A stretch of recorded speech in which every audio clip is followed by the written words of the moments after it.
ভাৰতবৰ্ষৰ অৰ্থনীতি টনকিয়াল কৰাৰ ক্ষেত্ৰত চাহ জনগোষ্ঠীৰ বিশেষ ভূমিকা আছে।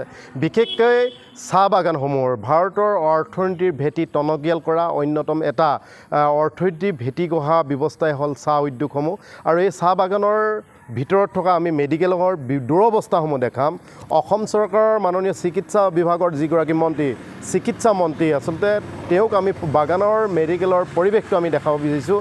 আমি বৰ্তমান উপস্থিত আছোঁ তিনিচুকীয়াৰ গেলাপুখুৰীৰ যিখন টি ষ্টেটৰ মেডিকেল আছে, হস্পিটেল আছে, এই চিকিৎসা বিভাগত আমি বৰ্তমান উপস্থিত আছোঁ। এই চিকিৎসালয়খনৰ গোটেই পৰিৱেশটো আমি NB নিউজৰ জৰিয়তে আচলতে অসম চৰকাৰৰ চিকিৎসা বিভাগৰ যিগৰাকী মন্ত্ৰী আৰু অসম চৰকাৰক আমি দৃষ্টিগোচৰ কৰাম আৰু ভাৰতবৰ্ষৰ চিকিৎসা বিভাগটোক আমি আচলতে দেখাব বিচাৰিছোঁ কিদৰে পৰিত্যক্ত অৱস্থাত আছে তিনিচুকীয়াৰ গেলাপুখুৰীত থকা যিখন টি ষ্টেটৰ হস্পিটেল। কমলে দেখাব, ভিডিঅ' জাৰ্নেলিষ্ট কমলে দেখাব। এইখনে হ'ল গেলাপুখুৰী টি ষ্টেট হস্পিটেল।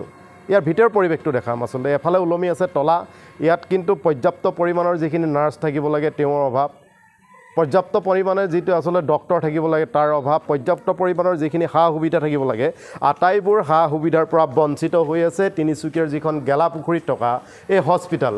ভাৰতবৰ্ষই স্বাধীনতা লাভ কৰা আগৰে পৰা আচলতে বিশেষকৈ চাহ জনগোষ্ঠীৰ লোকসকলক অসমলৈ লৈ অনা হৈছিল তেওঁলোকক চাহ উদ্যোগৰ কৰ্মৰত কৰিবৰ কাৰণে। এই চাহ জনগোষ্ঠীসকলৰ বাগানত থকা এই মেডিকেলসমূহৰ দুৰৱস্থা আমি NB নিউজৰ জৰিয়তে দেখাম। আচলতে কিদৰে পৰি আছে বাগানৰ এই চিকিৎসা বিভাগত থকা এই হস্পিটেলসমূহ। পৰ্যাপ্ত পৰিমাণৰ যিখিনি সুবিধা থাকিব লাগে একোৱেই নাই। এই বিচনা নামত মাত্ৰ আছে, কিন্তু কামত ইয়াৰ কিমান উপযোগী আচলতে এজন ৰোগীৰ কাৰণে আপুনি ইয়াৰ পৰিৱেশটো দেখিলে নিশ্চিতভাৱে গম পাব। গতিকে অসম চৰকাৰক আমি কৈছোঁ আচলতে বাগানত আপোনালোকে চিকিৎসা বিভাগটো যিদৰে উন্নত কৰিব লাগিছিল তাৰ কিন্তু তিলমানো উন্নত কৰা নাই। আমি ইয়াত থকা কৰ্মচাৰীসকলৰ সৈতে কথা পাতিবলৈ চেষ্টা কৰিম। ইয়াত ৰোগীৰ আচলতে এজন ৰোগী যেতিয়া আহিব ইয়াক প্ৰথম অৱস্থাত যিখিনি চিকিৎসা কৰিবৰ কাৰণে প্ৰয়োজনীয় সা সামগ্ৰী যিদৰে থাকিব লাগে এই পৰিৱেশটো আমি কথা পাতিম তেওঁলোকৰ সৈতে। কিন্তু তাৰ আগমুহূৰ্তত আমি দেখাব বিচাৰিছোঁ এগৰাকী ৰোগী আছে ইয়াতে, তেওঁ 2 দিন ধৰি আছে। বাইদেউ আপুনি কেতিয়া আহিলে ইয়াত? শনিবাৰ 3টা বজাত। শনিবাৰে 3টা বজাত ডক্টৰে চাইছে আপোনাক? চাইছে। আৰু কি বেমাৰ ভাল পাইছে নাই আপুনি?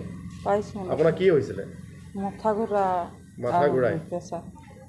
আৰু আমি ভিতৰ পৰিৱেশটো আকৌ এটা দেখাম। এইটো হ'ল ফিমেল ৱাৰ্ড, আমি মেল ৱাৰ্ডৰ পৰিৱেশটো দেখাইছোঁ। ইয়াৰ পৰিৱেশটো কমলে দেখাব। আচলতে এই দুৰৱস্থা আচলতে আপুনি দেখিলেই গম পাব, চকু আপোনাৰ কঁপালত উঠিব। অসমৰ চিকিৎসা বিভাগটো আচলতে কিমান যে পঞা লগা ছবিয়ে কেতিয়াও মিছা কথা নকয়। আমি ভিতৰ পৰিৱেশটো দেখাইছোঁ। এয়ে হ'ল আচলতে তিনিচুকীয়াৰ গেলাপুখুৰীত থকা এই হস্পিটেলখন, টি ষ্টেটৰ হস্পিটেল। ৰোগী এগৰাকী আছে, কিন্তু ডক্টৰ পৰ্যাপ্ত পৰিমাণৰ ইয়াত নাই, নাৰ্ছ নাই। যিখিনি সা সুবিধা প্ৰয়োজনীয় থাকিব লাগে এই সা সুবিধাৰ পৰা বঞ্চিত হৈছে তিনিচুকীয়াৰ গেলাপুখুৰীত থকা এই টি ষ্টেটৰ এই হস্পিটেলখনে। ইয়াত দেখিছে নহয় এটা ডাঙৰ তলা ওলমি আছে।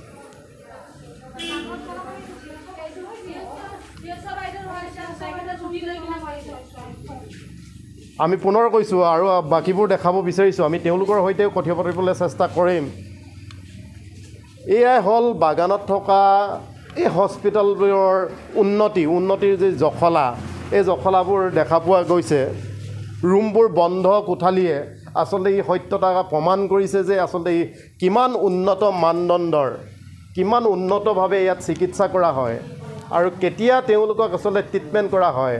বাগানৰ এই মানুহবোৰক আচলতে কেৱল ভোটাধিকাৰ হিচাপে ব্যৱহাৰ কৰি অসম চৰকাৰে বা ভাৰত চৰকাৰে তেওঁলোকক কেৱল মাত্ৰ ব্যৱহাৰ কৰিছে নেকি? ৰাজনৈতিক ৰঙা ফিটাৰ মেৰপাকত বন্দী হৈ আছে নেকি চাহ জনগোষ্ঠীৰ এই আচলতে সহজ সৰল এই মানুহবোৰ। ভিডিঅ' জাৰ্নেলিষ্ট কমলে দেখাইছে এই গোটেই পৰিৱেশটো। কেৱল চৰকাৰে তেওঁলোকক লাঞ্ছনা বঞ্চনা কৰি ভোটৰ অংক কৰি আচলতে তেওঁলোকৰ পৰা কেৱল মাত্ৰ ভোট আদায় কৰিছে নেকি? এতিয়া ডাঙৰ প্ৰশ্ন। কেৱল মাত্ৰ এই তিনিচুকীয়াৰ এই গেলাপুখুৰীত থকা এই চিভিলখনেই নহয়, এই চিকিৎসা বিভাগটোৱেই নহয়, অসমৰ গোটেই বিভাগটো পঞা লগা ছবি আমি NB নিউজৰ জৰিয়তে উজনি অসমৰ যিমানখিনি আচলতে চাহ বাগান আছে এই চাহ বাগানসমূহৰ পৰিৱেশ আমি NB নিউজৰ জৰিয়তে অসম চৰকাৰক আমি দেখাব বিচাৰিছোঁ আচলতে এইখনে হ'ল চৰকাৰ যিখন চৰকাৰে তলা খুলিছে নিশ্চিতভাৱে আপোনালোকে দেখিছে এয়া হ'ল এতিয়া 11:55 আমি অসম চৰকাৰক আমি দৃষ্টিগোচৰ কৰিব বিচাৰিছোঁ অসমৰ চিকিৎসা বিভাগৰ পয়া লগা ছবিটো আমি দেখাব বিচাৰিছোঁ এয়া হ'ল 11:55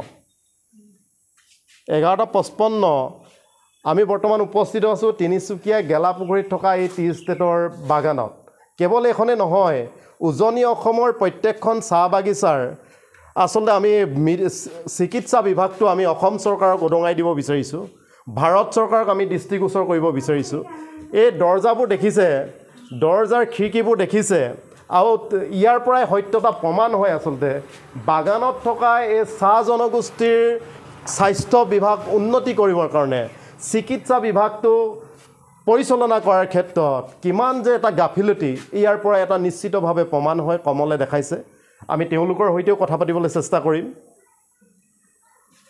এই গিলাচবোৰ যে ভাগিছে ইয়াৰ এটা সত্যতা প্ৰমাণ হয় আচলতে এখন চিকিৎসা হস্পিটেল পৰিচালনা কৰাৰ ক্ষেত্ৰত কিমান দূৰ আচলতে গুৰুত্ব দিয়া হৈছে